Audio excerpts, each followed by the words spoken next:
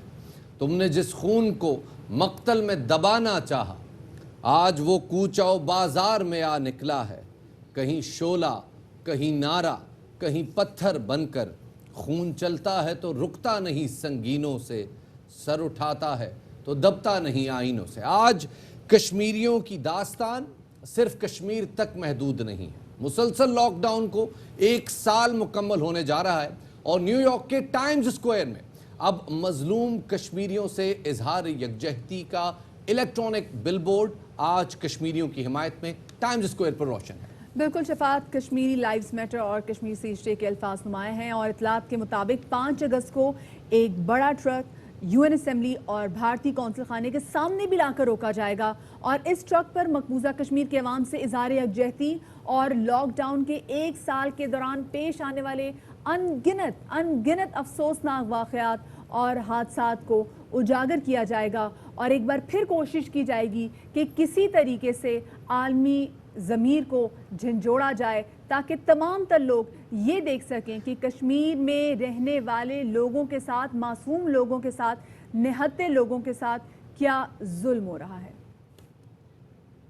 ایک چھوٹی سی بریک لیں گے یہاں پہ, ہمارے ساتھ رہیے گا.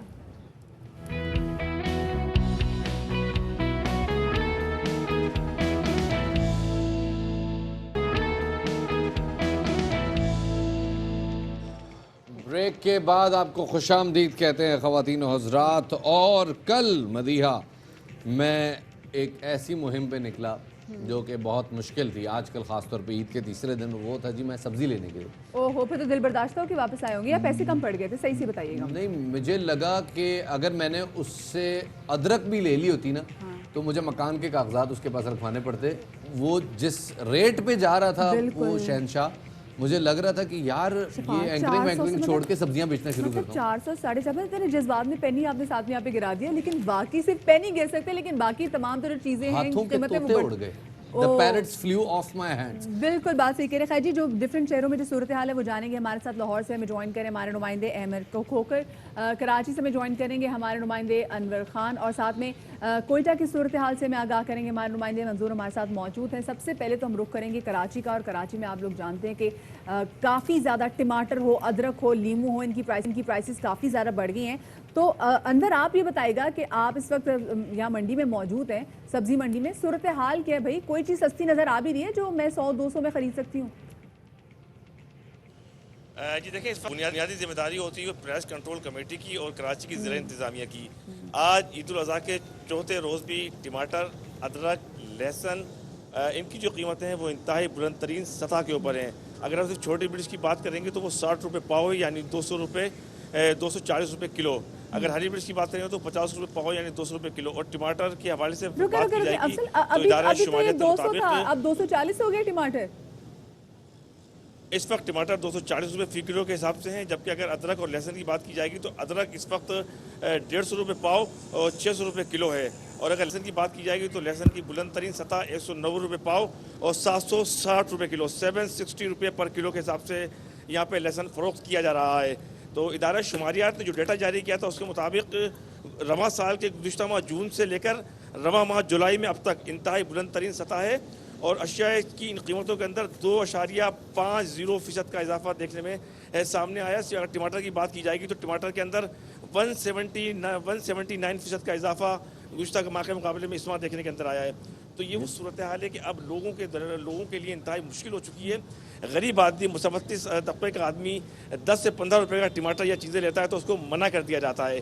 یہ الارمنگ اور المناک صورت اور کراچی کی ضلع انتظامیہ کی یہ ذمہ داری تھی. اس کے جو ڈپٹی کمشنر ہیں, اس کے اسسٹنٹ کمشنر ہیں, ایگزسٹ بھی کرتی ہے کراچی میں ضلع انتظامیہ ایسی پرائس کنٹرول کمیٹی کے ساتھ. لیکن آج الگ صبح سے لے کے ہم نے کراچی شہر کی کسی بھی مارکیٹ کے اندر کسی بھی پرائس کمیٹی کو دیکھا نہیں. انور آپ ہمارے ساتھ رہیے گا, ذرا لاہور چلتے ہیں اور لاہور میں بھی ذرا دیکھتے ہیں کیا صورتحال ہے. جی جناب بتائیے گا لاہور میں کیا دیکھ رہے ہیں احمد کھوکر صاحب؟